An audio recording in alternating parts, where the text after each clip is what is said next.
आपके द्वारा प्रेस वार्ता का आयोजन किया गया है, मकसद क्या है? कल शाम में हम लोग को जानकारी मिली कि इस तरह की बात उठ रही है कि बाजार समिति तकिया में ईवीएम से भरा हुआ ट्रक घुसने की सूचना हम लोग को प्राप्त हो रही थी। ये सूचना प्राप्त होने के पश्चात हम लोग के द्वारा वहाँ पहुँचे और वहाँ पे पाया गया कि एक ट्रक जो है वो बाजार समिति में 759 में घुसा था। उसका पुलिस के द्वारा प्रॉपर चेकिंग करके लॉगबुक एंट्री किया गया था। लॉगबुक एंट्री में उसमें लिखा हुआ था कि खाली बक्सों से भरा ट्रक है। उसके पश्चात वहाँ पे जो अभ्यर्थी, उनके जो कैंडिडेट्स, उनके जो ऑथराइज्ड वहाँ पे पर्सनल थे, वो लोग भी उपस्थित थे। उनके समर्थक भी भारी संख्या में वहाँ उपस्थित थे।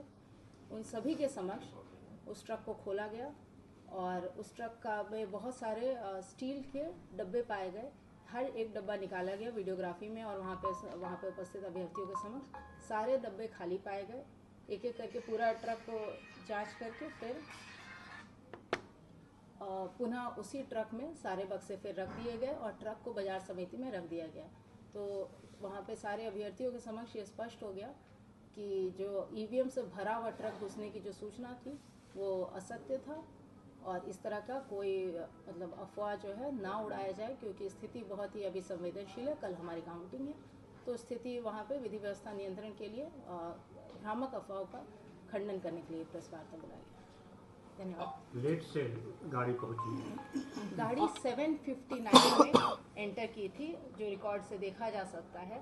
और दूसरी बात है, वो ट्रक जो है जो हमारा स्ट्रॉन्ग रूम्स हैं, जो सातों स्ट्रॉन्ग रूम हैं, उससे 500 मीटर से अधिक दूरी पर ही खड़ी थी वो गाड़ी और वहीं पे खड़ी रही और उसके बाद उसकी जांच की गई और वहाँ पे अभ्यर्थी जो मौजूद थे उनके द्वारा भी स्पष्ट रूप से बोला गया कि ट्रक खाली है, इसमें कोई संदेह की बात नहीं है।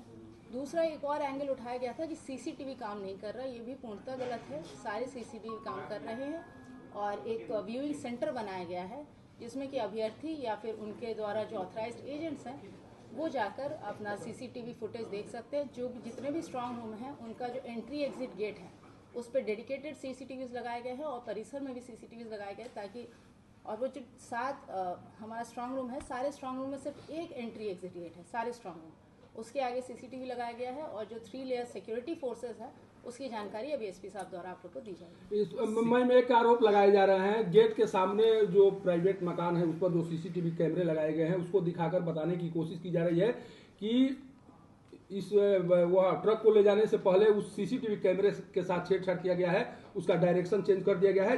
इस तरह की बातें, हाँ, ये सब प्राइवेट जो बिल्डिंग है उसके सीसीटीवी से हम लोग का कोई लेना देना नहीं है। ये सब अफवाह क्रिएट करने की कोशिश की जा रही है। उस ट्रक का सभी के समक्ष वहाँ पे उपस्थित वीडियोग्राफी भी है। जो अभ्यर्थी हैं उनके जो समर्थक थे वो गेट से इतना पास था कि समर्थकों द्वारा भी देखा जाता है। एक एक बक्सा उतारा गया, वो ट्रक पूर्णतः खाली था, हर बक्सा पूर्णतः खाली पाया गया है और वो ट्रक अभी भी वहीं पे बाजार समिति में प्रेजेंट है। आपको लेकर एक और आरोप लगाए गए हैं, वो जो नोखा विधायिका हैं उनके द्वारा आरोप लगाया गया है कि डीएम के द्वारा कहा गया कि आप लोगों को जो करना है सो करिए, हमको जो लगेगा सो करेंगे, और उनके द्वारा इस तरह से बात कहकर मामले को कहीं न कहीं बिगाड़ने की कोशिश की गई। महोदय देखिए, एकदम स्पष्ट है जो नियम है, क्योंकि अभी निर्वाचन आयोग का जो नियम है उसके तहत ही हम लोग बंधे हुए हैं और निर्वाचन आयोग का जो सारे नियम है उसका अक्षरशः अनुपालन किया जा रहा है।